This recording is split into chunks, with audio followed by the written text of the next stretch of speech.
৭১-এর ঈদ। সেইবার ঈদ এসেছিল একদম ভিন্ন আর ভীষণ অচেনা রূপে। দেশবাসী সেবার প্রথমবারের মতো ঈদ উদযাপন করল তীব্র আতঙ্ক আর উৎকণ্ঠায়। মানুষ বেশিরভাগ সময় কাটিয়েছে নিজ নিজ ঘরে। বলছিলাম মুক্তিযুদ্ধের সেই বারুদের বিস্ফোরণ আর শহীদের রক্তস্নাত এক ঈদের কথা। ঈদটি ছিল মাতৃভূমির জন্য নিজেকে বিলিয়ে দেওয়ার। দিনটি ছিল শনিবার, ১৯৭১ সালের ২০ নভেম্বর। মহান মুক্তিযুদ্ধের সেই আগুন ঝরা সময়ে ঈদুল ফিতর এসেছিল বাঙালির জীবনে। এরকম দিন বাঙালি আর কখনো দেখেনি। ঈদের দিনেও পাকিস্তান সেনাবাহিনী ও তাদের দোসরদের বিরুদ্ধে সশস্ত্র সংগ্রামে লিপ্ত ছিল বাংলার মুক্তিযোদ্ধারা।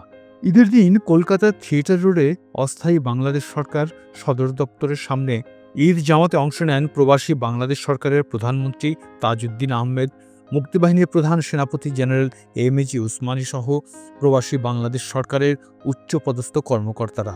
ঈদের দিন মুক্তিযোদ্ধারা পুরো দেশ জুড়ে তীব্র প্রতি আক্রমণ গড়ে তুলেছিল। এদিন মুক্তিবাহিনীর হাতে বসন্তপুর ও কালীগঞ্জ মুক্ত হয়। কালীগঞ্জের ওয়াবদা কলোনিতে এক কোম্পানি হানাদার সেনার সঙ্গে পাকিস্তানি রেঞ্জার ও বেশ কিছু রাজাকার অবস্থান নিয়েছিল। ভোর ৫টায় মুক্তিবাহিনী আক্রমণ শুরু করে। ২ ঘণ্টার এই যুদ্ধ শেষে ৪০ জন পাকিস্তানি সেনা বন্দী হয়। ২৭শে অক্টোবর কয়েকজন মুক্তিযোদ্ধাকে ব্রাহ্মণবাড়িয়ার কসবায় আটক করে রাজাকারেরা। ব্রাহ্মণবাড়িয়া কারাগারে নিয়ে যাওয়ার পর সেই মুক্তিযোদ্ধাদের উপর অকথ্য নির্যাতন চালানো হয়। এরপর ঈদের দিন রাতে সেই ৩৮ জন মুক্তিযোদ্ধাকে শেষ দফা নির্যাতন চালিয়ে ব্রাহ্মণবাড়িয়ার শহরের পৈরতলা খাল পাড়ে নিয়ে নৃশংসভাবে গুলি করে হত্যা করে হানাদারেরা। মুক্তিযুদ্ধের রণাঙ্গনে গেরিলা যোদ্ধা ছিলেন মাহবুব আলম। তিনি বলেন, মুক্তিযুদ্ধের অসামান্য এক সম্প্রীতির কথা। রমজান মাস শেষ হয়ে আসে। একটা গুজব ছড়িয়ে পড়ে যে ঈদের দিন পাক আর্মি ব্যাপকভাবে হামলা করবে সীমান্ত এলাকাগুলোতে। ঈদের দিন মুক্তিবাহিনীর দল যখন ঈদ উৎসবে মেতে থাকবে, তারা নামাজ পড়তে দলবদ্ধভাবে কোথাও সমবেত হবে, তখনই সুযোগ বুঝে তারা হামলে পড়বে অপ্রস্তুত মুক্তিযোদ্ধাদের উপর। ঈদের নামাজ পড়া হবে না, ঈদের উৎসব হবে না, ঈদের দিন সবাই হাতিয়ার হাতে শত্রুর অপেক্ষায় ওঁত পেতে বসে থাকবে। এরকম কিছু কেউই যেন মেনে নিতে পারছে না। সিদ্ধান্ত হয় ঈদের আগের দিন সবগুলো দল দুভাগে ভাগ হবে এবং সমবেত হবে ২ জায়গায়, নালাগঞ্জ আর গোয়াবাড়িতে। তারা নামাজ পড়বে একেবারে সীমান্তের ধার ঘেঁষে। মুসলমান ছেলেরা যখন ঈদের জামাতে দাঁড়াবে, তখন হিন্দু ছেলেরা হাতিয়ার হাতে সতর্ক প্রহরায় থাকবে। হিন্দু সহযোদ্ধাদের দেওয়া নিরাপত্তা ব্যবস্থার মধ্যে মুসলমান ছেলেরা নামাজ পড়বে। হিন্দু ছেলেরা তাদের মুসলমান ভাইদের নামাজের সময় পাহারা দেবার দায়িত্ব পেয়ে যার পর নাই খুশি হয়ে ওঠে। এক ধর্মের মানুষ ধর্মীয় আচরণ পালন করবে, আর তাদের নিরাপদ রাখার জন্য ভিন্ন ধর্মের মানুষ হাতিয়ার হাতে পাহারা দেবে। এ এক অভাবনীয় আর মহামানবিক ঘটনা, যা কেবলমাত্র ৭১-এই ঘটতে পারে। ঈদের দিন উপলক্ষে বিশেষ বাণী দেন পাকিস্তানের প্রেসিডেন্ট ইয়াহিয়া খান।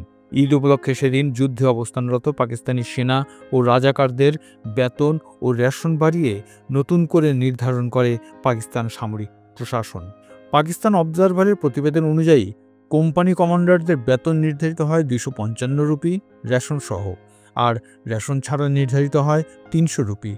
অন্যদিকে প্লাটুন কমান্ডারদের রেশন সহ নির্ধারিত হয় ১৩৫ রুপি আর রেশন ছাড়া ১৮৫ রুপি। সাধারণ রাজাকারদের জন্য ছিল ৭৫ রুপি থেকে ১২০ রুপি। মুক্তিযোদ্ধা লেফটেন্যান্ট কর্নেল নুরুন নবী খান বীর বিক্রম মুক্তিযুদ্ধের সময় ৩য় বেঙ্গল রেজিমেন্টের ডেল্টা, ইকো ও ব্যাটালিয়ন হেডকোয়ার্টার কোম্পানির সৈনিকদের নিয়ে সিলেটের তামাবিল ডাউকি সীমান্তবর্তী এলাকায় পাকিস্তানিদের শক্ত ঘাঁটি রাধানগরকে ঘিরে প্রতিরক্ষা ব্যবস্থা গড়ে তোলার কাজে নিয়োজিত ছিলেন। ঈদের দিন সকাল থেকেই পাকিস্তানিরা মুক্তিযোদ্ধাদের প্রতিটি অবস্থান লক্ষ্য করে ব্যাপকভাবে আর্টিলারির গোলা নিক্ষেপ করতে থাকে। কোনো অবস্থানে মুক্তিযোদ্ধারা ঈদের নামাজ পড়ার সুযোগ পায়নি। তাছাড়া ঈদের দিনে গোসল করা, নতুন জামাকাপড় পরা বা মিষ্টি, সুজি, সিমাই খাওয়া বা উন্নত মানের খাবারেরও কোনো ব্যবস্থাই ছিল না। দুপুরের দিকে দূরবর্তী গ্রাম থেকে স্বেচ্ছাসেবকরা কিছুটা খিচুড়ি বয়ে নিয়ে আসে। আর্টিলারির গোলা গুলির মধ্যেই সেই খিচুড়ি দিয়েই ঈদের ভোজন পর্ব সারেন মুক্তিযোদ্ধারা। ৭১-এর ঈদের দিনটিতে অসামান্য বীরত্ব দেখিয়ে জাতির ইতিহাসে অমর হয়ে আছেন শহীদ সেকেন্ড লেফটেন্যান্ট আবু মঈন মোহাম্মদ আশফাকুস সামাদ, বীর উত্তম। ৬ নম্বর সেক্টরে আশফাকুসের সঙ্গে ছিলেন লেফটেন্যান্ট আবদুল্লাহ।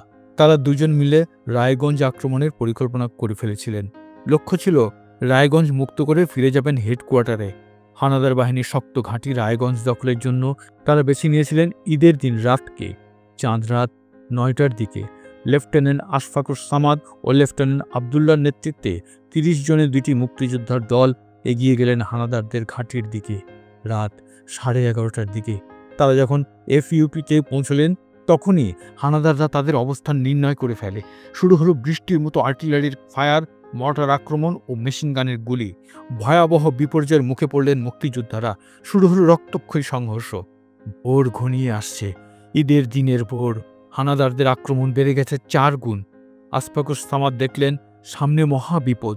তৎক্ষণাৎ হানাদারদের বিভ্রান্ত করার জন্য পজিশন পাল্টে 200 গজ পিছনে একটি বাঁশঝাড়ের মধ্যে মেশিনগান পোস্ট স্থাপন করেন আশফাকুস ও সহযোদ্ধাদের সবাইকে পিছু হটার নির্দেশ দেন। আশফাকুস সামাদ তখন একাই 3টে মেশিনগান নিয়ে একবার শিমুলতলা, একবার বাঁশঝাড়ে ছুটে এসে হানাদারদের জবাব দিচ্ছিলেন। কিন্তু একসময় ভোরের আলোতে হানাদাররা চিহ্নিত করে ফেলেন আশফাকুস সামাদের অবস্থান। হানাদারদের 3টি মেশিনগান পোস্টের সমন্বিত আক্রমণে ঝাঁঝরা হয়ে যায় আশফাকের বুক। ঈদের দিন আশফাকুস সামাদের দেহ উদ্ধার করা সম্ভব হয়নি। পরদিন 21 নভেম্বর ভোরে রায়গঞ্জ সেতুর কাছে পাওয়া যায় আশফাকুস সামাদের ক্ষত বিক্ষত মরদেহ। পকেটে পড়েছিল ঈদের দিনের সকালের নাস্তা হিসেবে রাখা 2টি রুটি আর কিছুটা হালুয়া। আজকের আনন্দের এই দিনে আমরা যেন সেই দিনের লক্ষ মানুষের আত্মত্যাগের কথা ভুলে না যাই, যারা তাদের বর্তমানকে উৎসর্গ করেছিলেন আমাদের সুন্দর আগামীর জন্য। 20 নভেম্বর ঈদে স্বাধীন বাংলা বেতার কেন্দ্র থেকে প্রচারিত হয় বিশেষ অনুষ্ঠানমালা।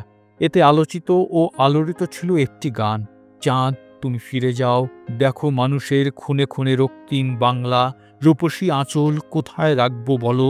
এই গানটি তুমি ফিরে যাও,